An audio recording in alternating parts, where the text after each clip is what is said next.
Hi everyone, welcome to another 5 minutes of British literature to go with our reading for this week. Let's talk about Elizabethan drama and theatre culture. England had a tradition of public theatre going back centuries, but it wasn't until the mid-16th century that the first permanent public theatres were established. The first recorded permanent theatre was the Red Lion, established in 1567, and over the next few decades, around half a dozen more theatres popped up around London. They tended to have similar layouts. For the audience, a large open area in the middle, surrounded by a 3-story ring of box seats. For the performers, a 4-stage that jutted into the audience where most of the action and speaking would take place, and a rear stage where musicians could set up or where actors could enter and exit the stage. Having a permanent space with a predictable layout contributed a lot of changes to the English drama that we see at the end of the 1590s. Playwrights could write for that space, and if they were attached to an acting company, they could write for a specific set of players. The staging options offered by the theater space opened the door for dramatic experiments that we don't necessarily see in the plays of the Middle Ages. Renaissance drama is littered with things like balcony scenes and ghosts, in part because the theater buildings had features like trapdoors and balconies that authors could incorporate into their works. Background sets and costumes were still rare and rudimentary since both were expensive, but they started to become more common with theater buildings offered a space to store them. The lives of actors continued to be hardscrabble. It was not reliable work and it did not pay well. However, permanent theaters meant that acting companies no longer had to travel, which led to more stable lives for them and a better chance at lobbying for a noble's patronage. Most of a company's income came from performance revenue, but having a noble sponsor meant that legally the actors were the nobleman's servants, a status that protected them from being arrested as vagrants. By the beginning of the 17th century, acting companies organized themselves in a way that resembled trade guilds. New hires were put through an apprenticeship under the supervision and guidance of veteran actors, and they could work their way up to more difficult and more prominent roles. An actor's workload was staggering, since they had to have dozens of parts memorized and ready to perform at a moment's notice. Unlike today's theater, Elizabethan acting companies did not perform the same play 2 days in a row, and they performed most works just 2 or 3 times in a season. Since the theater space was full of distractions and there was no way to dim the lights, actors had to put a ton of energy into keeping the audience's attention. And if their audience didn't like the scheduled play, they would change works even in mid-performance. Life as a playwright was possibly even more precarious.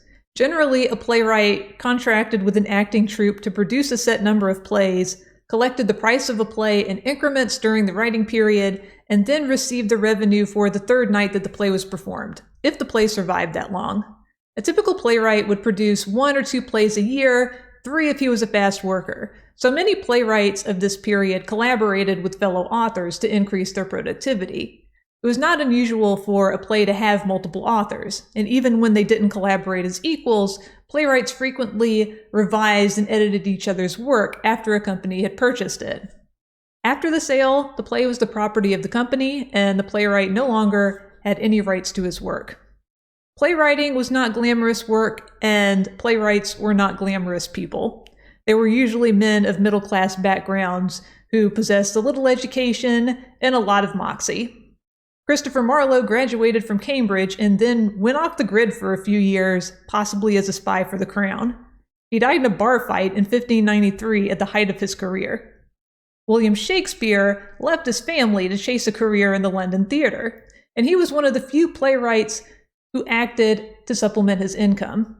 Despite being incredibly prolific as a writer, he achieved his real financial success when he became a shareholder in his acting company and their theater. Despite its popularity, London's theater industry was not well received by everyone.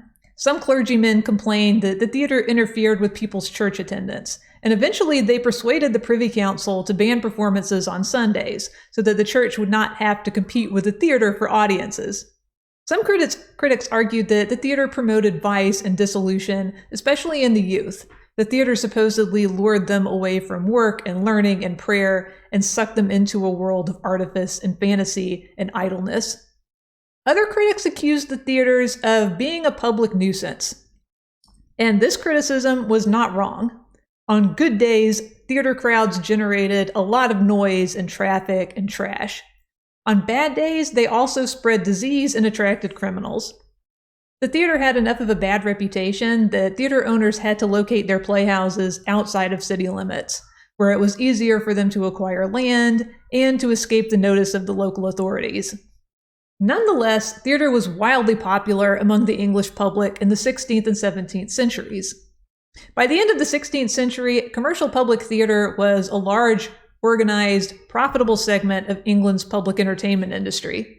It provided a valuable space for public expression and artistic experimentation, and this period of theater produced some of England's greatest authors and literary works. Unfortunately, it came to a screeching halt in 1642 when the Puritans took control of Parliament and ordered the theaters shut down. London's theaters would not reopen until 1660, almost 20 years later. Thank you for watching, and please review the video on 16th century humanism for this week as well.